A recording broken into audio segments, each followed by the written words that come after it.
నేను వరంగల్ బిడ్డని. పార్లమెంట్ ఎన్నికల్లో సైతం ఈ రాష్ట్రంలో అత్యధికమైన సీట్లు సాధించబోతున్నాం. మనం వరంగల్ పార్లమెంటులో కూడా మనం గెలవబోతున్నాం అని సందర్భంగా నేను దాని తర్వాత అది 4వ తేదీ రిజల్ట్, ఇది 5వ తేదీ రిజల్ట్. కానీ 27 వరకు మనం అందరం కూడా దీని మీద పూర్తి స్థాయి కేటాయించాలి. చాలా మంచి పొజిషన్ లో ఉన్న డాక్టర్లు ఉంటారు, అడ్వకేట్లు ఉంటారు. కాబట్టి దయచేసి మనం చాలా వినయంతో, చాలా మర్యాదతో వాళ్ళని కలిసి ఓటు అభ్యర్థించాలి. వాళ్ళు ఏమన్నా కూడా మనం పెద్దగా వాదన పెట్టుకునే ప్రయత్నం చేయొద్దు. వాళ్ళకి చేతులెత్తి నమస్కరించి మాకు ఒక అవకాశం ఇవ్వని చెప్పి అడగాలి. ఫస్ట్ ప్రిఫరెన్స్ ఓటేయమని అడగాలి.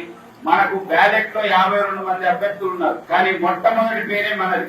కాబట్టి ఆ మొదటి పేరు పక్కన 1 అని అంకె వేయాలి. వాళ్ళు మనం ఓటర్ లిస్టు చూసుకొని అందరినీ కలవడం, ఆ రోజు ఓటుకు వచ్చే విధంగా ఎవరెవరు వచ్చింది, ఇప్పటి వరకు ఎవరెవరు వచ్చిందనేది చూసుకొని బయట ఉన్న వ్యక్తి ఎప్పటికప్పుడు ఇంకా రానోళ్ళ గురించి వచ్చే విధంగా వాళ్ళు ఎట్లా వస్తారు ఏమిటి వాళ్ళతో మాట్లాడి వచ్చేటువంటి ఒక ప్రయత్నం చేయాలి.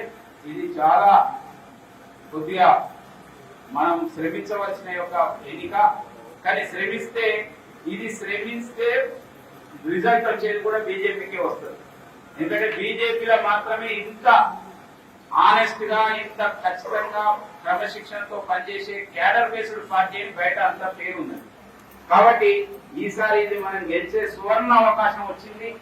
ఈడ క్యాండిడేట్ ప్రధానం కాదు, ఈడ పార్టీ ప్రధానం, మన యొక్క పరువు ప్రధానం, మన యొక్క ప్రతిష్ట, మన యొక్క ఇమేజ్ పార్టీకి